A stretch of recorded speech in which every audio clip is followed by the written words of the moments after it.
I always wanted to be present at a meaningful historical event, and it looks like I'm going to get my wish fulfilled. I think we're about to see the end of meaningful democratic elections in America.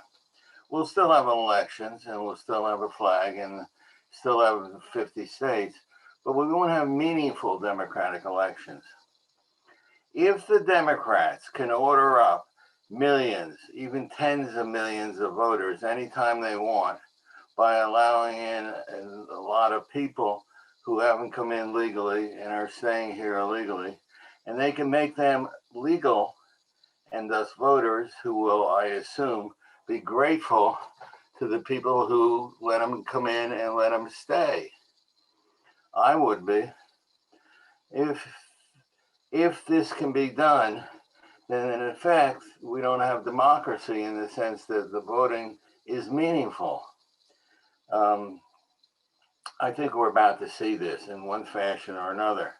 And I think most people will be afraid to object for fear of being called racist, which is next door to being called a witch in the Middle Ages. And your fate was almost the same both times. Um, Once this happens, you will vote, you can vote and vote and vote, but it won't make any difference in that the people who are Democrats will win the national elections. You might have some meaningful voting at the local or the state level or the county level, but that is about it. And I doubt if that will be meaningful either, because more and more of the power has been going up to the presidential level, the national level, since the Great Depression. First of all, how the hell do we know how many people are here illegally? Well, if you ask most people, they'll say 11 million. Why 11 million? I'm not sure. Someone came up with a figure of 11 million, and it's 11 million no matter what. We see a surge after surge at the border, it's 11 million. Things slow down, it's 11 million. Nothing seems to be able to move this figure of 11 million. I am not sure that it has any meaning. I think the eagerness with which the Democratic Party uses this term indicates that it's a somewhat made up figure. Why do I think that? Well, because three professors from Yale did their own study, and they thought there would be about 22 million here legally. Now, it's not an easy thing to count. Okay. I mean, how do you count people who are here illegally? They obviously don't want to come out and say, hi, I'm here illegally. Nonetheless, I trust the Yale University more than I trust this $11 million figure. There are also other studies. I know of one done by a bank, um, which indicate that the number is much higher than 11 million. But let's just say it's 11 million. Okay. Now, each of those people will, I assume, be nice, maybe not as nice as Chen, but they'll be nice people, and they'll want to bring in their mother and their father, sister, brother, well, just two, so mother and father. So that's 2 times 11, which I think is 22 million, and plus the original person bringing them in, which is make it like 23 million, 33 million, excuse me. Oh boy, math and me. 33 million. Now, all of them won't be voters at once, but surely a number of them will vote. And if I was a illegal immigrant and got legalized, I would vote for the group that let me in. It's just the way to do it, I think. And this number will continue to grow and grow. Now, let's say these guys at Yale, uh, three professors at Yale, know what they're talking about, and it's 22 million people here illegally. And let's say each one brings in another 2 million, I mean, another two people. That means a total of something like 66 million. Now, they won't all arrive at one time at the bus station, but eventually you can see where the trend is. There's no way around this. There are very few people who have the, the heart to say, listen, we're not going to let you in. Or these people have already been classified as saintly people. You can't keep saintly people out of here. And a actually the Hispanics have about the same attitude toward immigration as, let us say, whitish people have. But they will be hit pretty hard by this accusation that the Republicans are all racist. And I think they'll go along with their Democratic masters and say, well, I'm going to vote for the Democrats. Plus, if you're a new immigrant, especially if you're from a poor area of the world, which most of the immigrants are, you go with the party that provides more help for poor people, which the Democratic Party does, because the Republican Party is full of idiots who and hard-hearted people who apparently don't see the benefit of helping people who are in need. At any rate, it will be very, very one-sided. In addition to, let us say, the regular illegal immigrants, there are special categories which you might not have heard about because, well, the media is about 110% on one side of this issue. Did you know that we have a program? We're actually being punished for being good people. We have a program that will allow temporarily people to come in if they've suffered some sort of catastrophe, a massive hurricane, for example. And we bring people in, as we've done, for example, with Haiti, and we bring them in and we say, listen, you can shelter here. We'll help you, we'll feed you, we'll clothe you, we'll send your kids to school and all. And then when things are cleared up in Haiti or wherever they happen to be from, you'll go back, right? And they wave and they say, sure thing, boss. Well, the people that are here temporarily have now been here for 20 years. Every time someone says, well, maybe it's time for them to go, the Democrats say, no, still things aren't cleared up there. No, it's very cruel. You're anti-immigrant. And they stay. They have been here for 20 years. One thing I am worried about is that this will destroy the program. When American people are told, if they ever are, that this is what is happening, that the people who are here temporarily are staying forever and a day, they say, we'll cancel the program.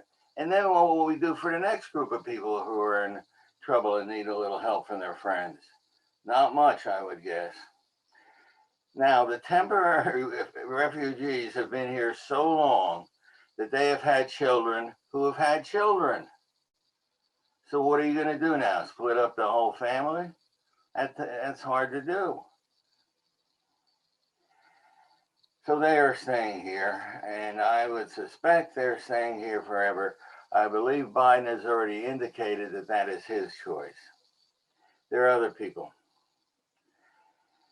There are people who come here, stay in a hotel for 1 day, 2 days, 10 days, 20 days, a month, give birth, and then they say that child is a citizen of the United States.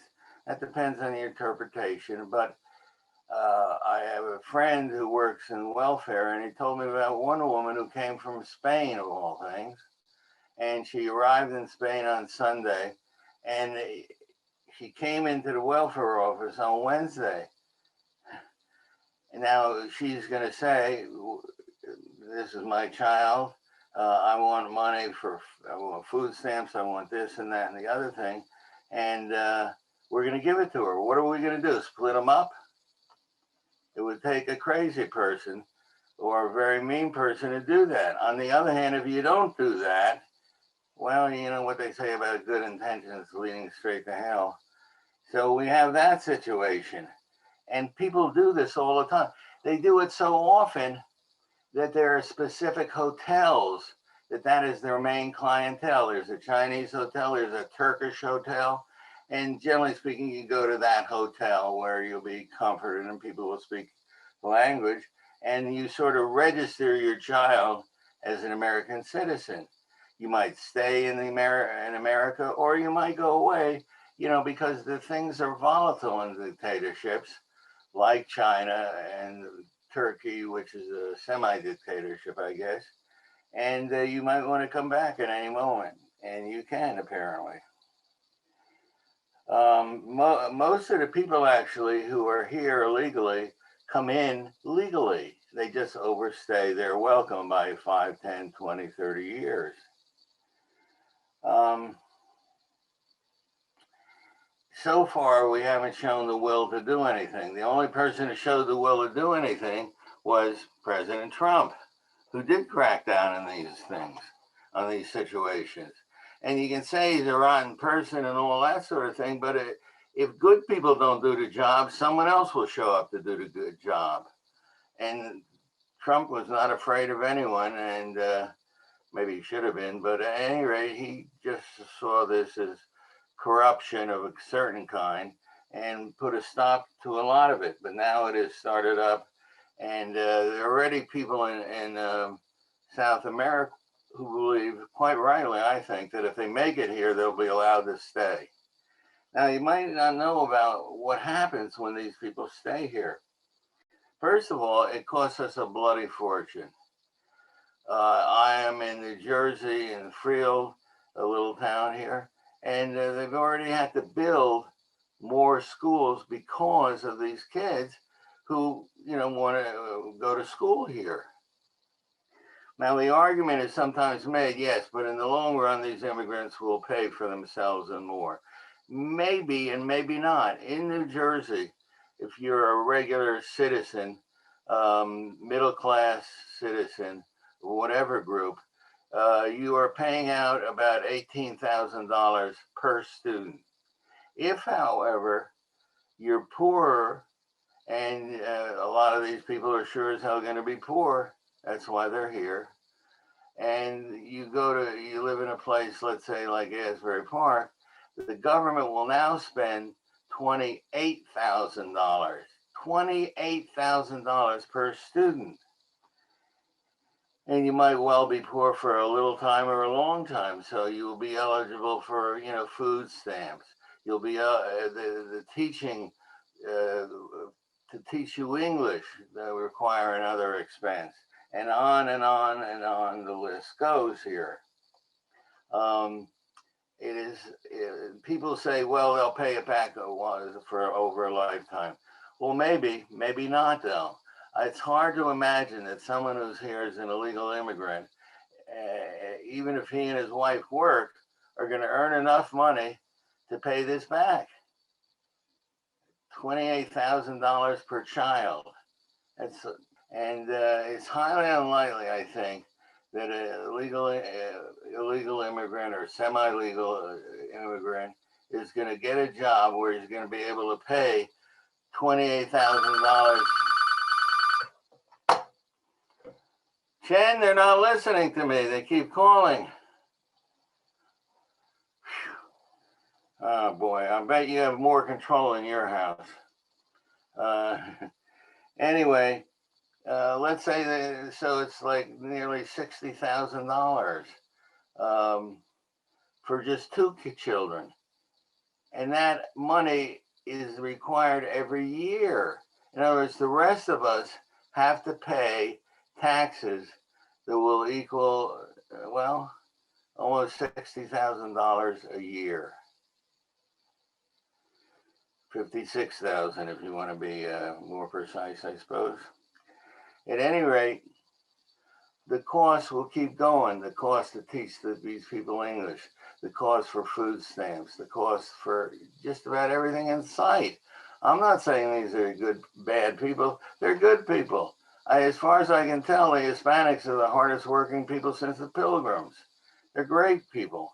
But we also should have a nation with rules. And the rest of us feel, we have to obey the rules. Why shouldn't someone who's not even here legally pay the rules? These people will vote for the Democrats if they have any sense at all. And I think they have a lot of sense. But they will be dressed up as the finest people ever to come here. They will be called names like, dreamers.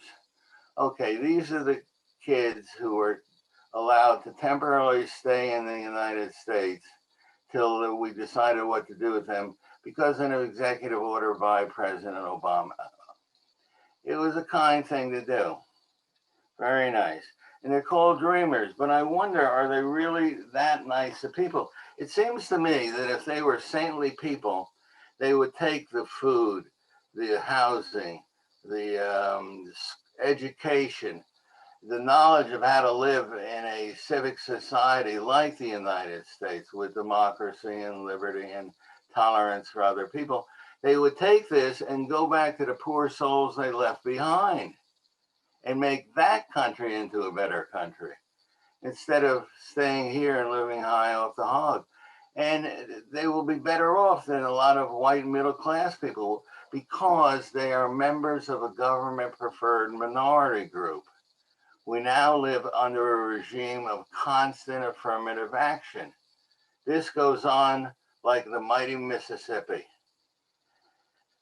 I can show you thick books that have lists of scholarships for certain minorities, mainly minorities defined by race, Hispanics and blacks.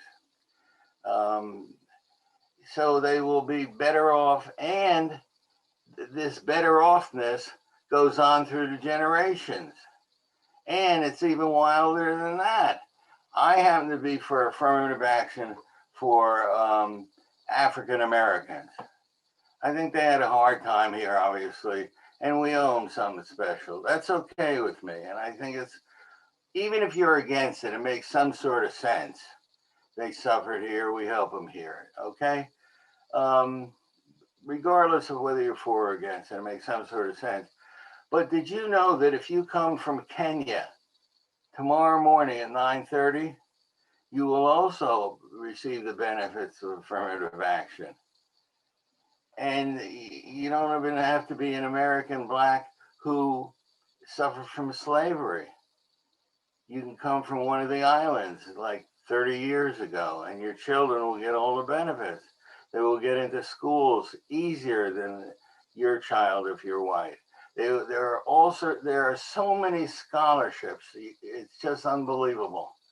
Every association, like Chemical Alliance, will have a scholarship. Political science will have a scholarship. Sociology will have a scholarship. There are scholarships up the wazoo, wherever that may be, if you're a member of a government preferred minority group. Now, it can also work against you. If you're, let's say, Chinese or Indian, you have to score higher than the average white person. And the reason for that is you're just doing too well.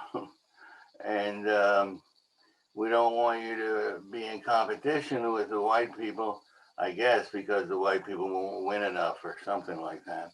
At any rate, if you're a member of a government preferred minority group, you'll be in luck for the rest of your life. And so are your children and your grandchildren. Who won't be in luck for the rest of your life? A white soldier who died fighting for this country. His children don't get diddly.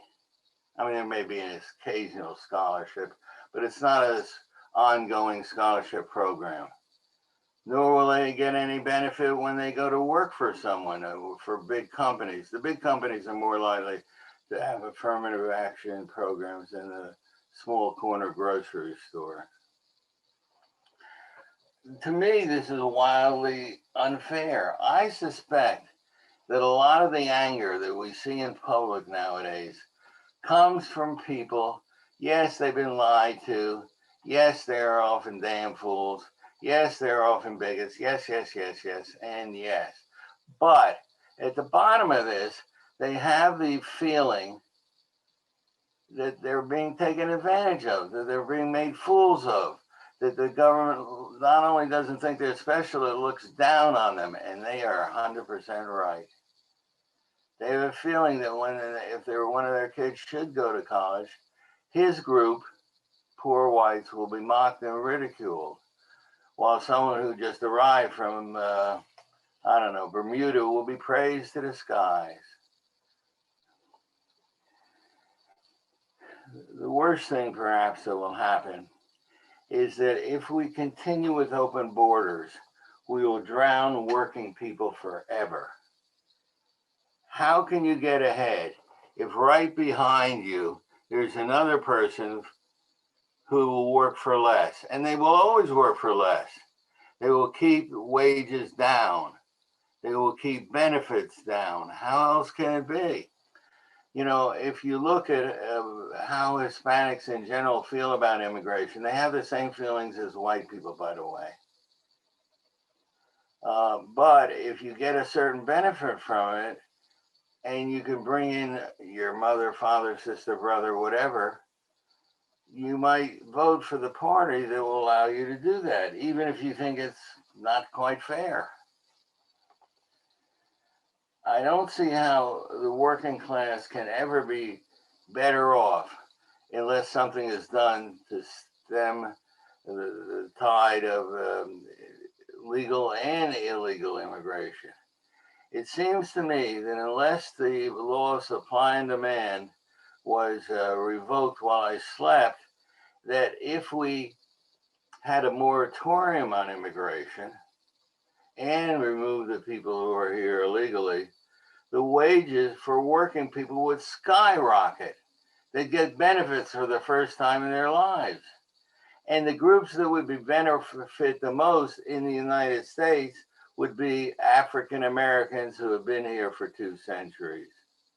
It would also be Hispanics who often have very hard jobs at low wages. But that doesn't matter. It all comes after the Democrats' ability and need to get votes from these people. That is what will win in the end.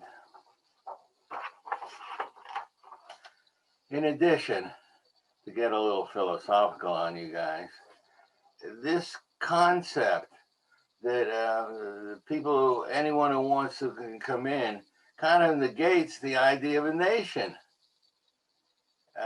Trump mentioned this. If you're a nation, you need borders. That's right. We depend on an idea of borders being important for there to be a nation. Now, the left and the Democrats are not that big on borders. They're not that big on nationhood.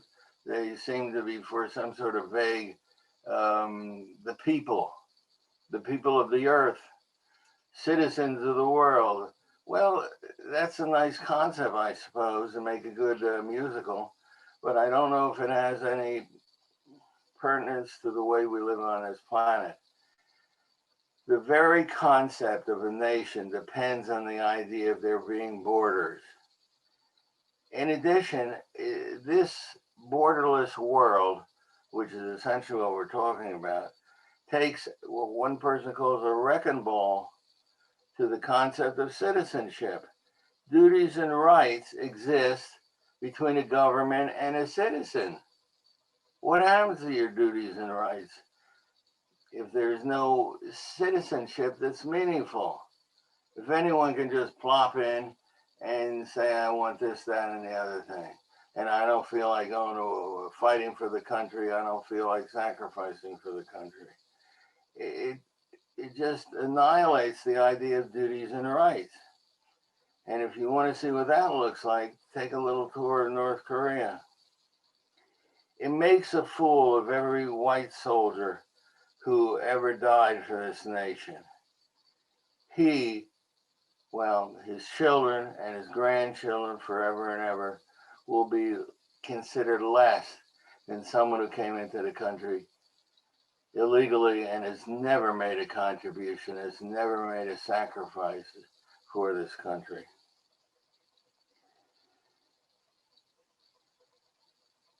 When you apply for a job at a school, they give you a sheet of paper and you must mark down what category this person belongs to. And if they are not a member of a government preferred minority group, then it becomes very hard to hire them. Most schools, colleges have quotas for professors. There's so many blacks, so many browns, so many pinstripes, on and on it goes here. I'm not sure you'll enjoy living in a country that really doesn't have much in the way of rights. That really doesn't have much in the way of the rule of law. I think people don't quite grasp or feel in their guts the importance of America as a nation and a nation of laws. That is the main difference between North America and South America. Why aren't the South Americans richer, better off? Well, because they basically are not established and are not continued as nations that abide by the rule of law. Yes, we've done certain things wrong in America, of course, but we've tried to correct them. I think we tried very hard. I think we've been very successful in that. But if you don't have as at your base the rule of law, you're in a lot of trouble. And that, I think, is where we're headed. But it's getting close to lunchtime. And so I'm going to tell you two little stories so we can end on a sweet note. A man goes to see the rabbi. Rabbi, something terrible is happening. I have to talk to you about it. The rabbi asks, what's wrong? My wife is going to poison me. The rabbi, very surprised, says, how can that be? The man then pleads, I'm telling you, she's going to poison me. What should I do? The rabbi then offers, tell you what, let me talk to her, and I'll see what I can find out. I'll let you know. A week later, the rabbi calls the man and said, I spoke to your wife on the phone for 4 hours. You want my advice? The man says, yes, take the poison. I don't want you guys to get any ideas.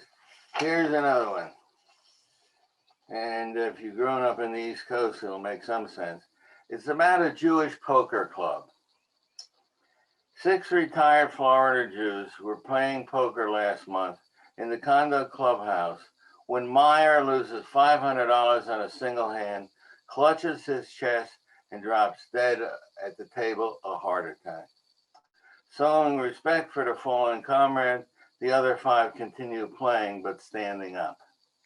At the end of the game, Finkelstein looks around and says, who's going to tell his wife? Oh boy. They cut the cards. Goldberg picks the low card and has to carry the news. He has to tell his wife, he has to tell Meyer's wife that her husband is dead. So the other people say, be discreet. He says, Goldberg says, I'm the most discreet person you'll ever meet. Discretion is my middle name. Leave it to me. Goldberg goes over to Meyer's condo and knocks on the door. The wife answers through the door and asks what he wants. Goldberg declares, your husband just lost $500 in a poker game and is afraid to come home. Tell him to drop dead, yells his wife. I'll go tell him, says Goldberg. I kind of like that one. All right. All right, that's it for me.